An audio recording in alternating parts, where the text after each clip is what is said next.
پیارے بچوں، السلام علیکم ورحمۃ اللہ وبرکاتہ۔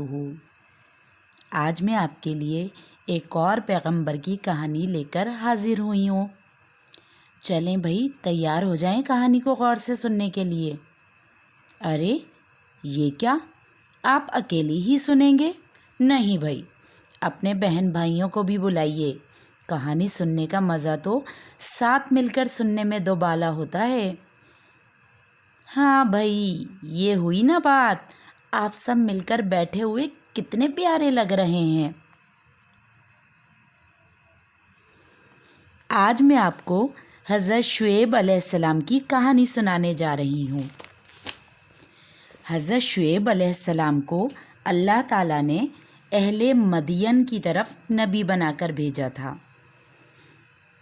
آپ کی بعثت کا زمانہ حضرت ابراہیم علیہ السلام اور حضرت لوط علیہ السلام کے بعد کا ہے۔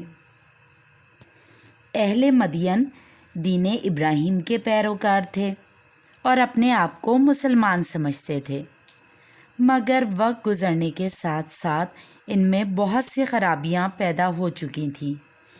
اہل مدین اللہ تعالیٰ کی نافرمانی اور سرکشی کرتے تھے۔ وہ شرک، بت پرستی، خیانت، ناپ تول میں کمی اور ڈاکہ زنی جیسی بہت سی اخلاقی برائیوں میں مبتلا تھے، اور وہ ان اخلاقی برائیوں کو گناہ سمجھنے کی بجائے ان پر فخر کرتے تھے۔ حضرت شعیب علیہ السلام نے اپنی قوم کو ان برائیوں میں مبتلا دیکھا تو سخت غمگین ہوئے۔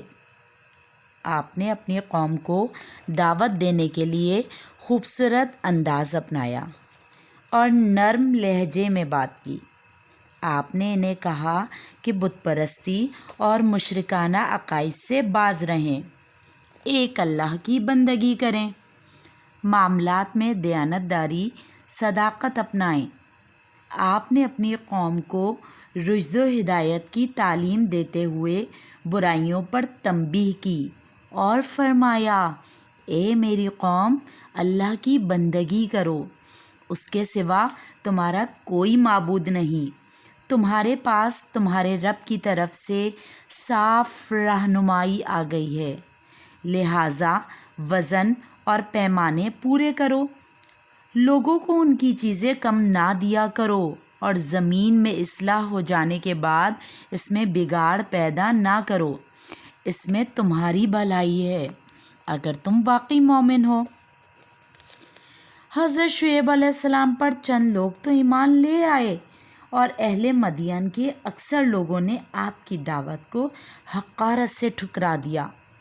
لالچ اور دنیا کا مال زیادہ سے زیادہ حاصل کرنے کی خواہش نے ان کی آنکھوں پر پٹی باندھ رکھی تھی۔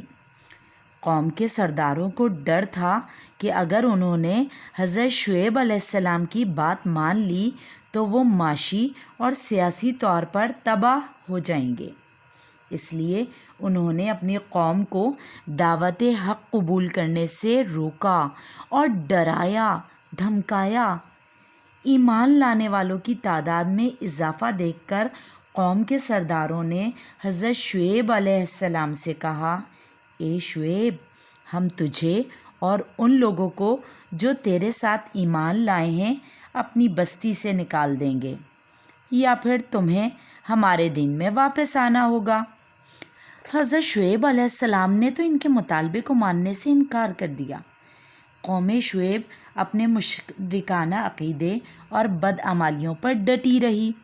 حضرت شعیب علیہ السلام نے ان کی اس ہٹ دھرمی کو دیکھتے ہوئے نہایت دل سوزی سے کہا، اے میری قوم، مجھے یہ خوف محسوس ہو رہا ہے کہ تمہاری بے باکی اور سرکشی تمہارا وہی انجام نہ کرے جو تم سے پہلے قوم نوح، قوم ہود، قوم صالح اور قوم لوط کا ہوا۔ اب بھی وقت ہے، اللہ سے معافی مانگو اور اسی کے آگے توبہ کرو۔ میرا رب رحم کرنے والا ہے، وہ تمہاری خطائیں بخش دے گا۔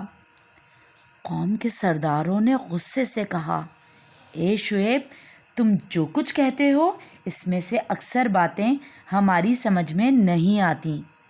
حضرت شعیب علیہ السلام نے انہیں خبردار کر دیا کہ اگر تم نے اپنی یہ غلط روش نہ چھوڑی تو اللہ کا عذاب تو تم پر آ کر رہے گا۔ اور تاریخ کے مطالعے سے یہ بات ثابت ہوتی ہے کہ جو قوم اللہ تعالیٰ کی نافرمانی اور سرکشی میں اپنی حد سے تجاوز کرتی ہے، اللہ تعالیٰ اس کو صفحۂ ہستی سے مٹا دیتا ہے۔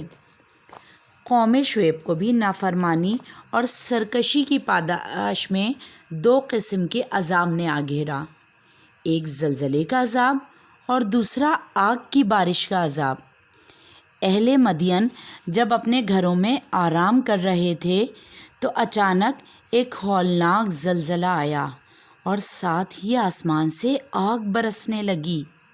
جب صبح ہوئی تو اہل ایمان نے دیکھا کہ دعوت حق کا انکار کرنے والے مغرور اور سرکش لوگ ایسے تباہ و برباد ہوئے کہ ان کے نشانات بھی باقی نہ رہے۔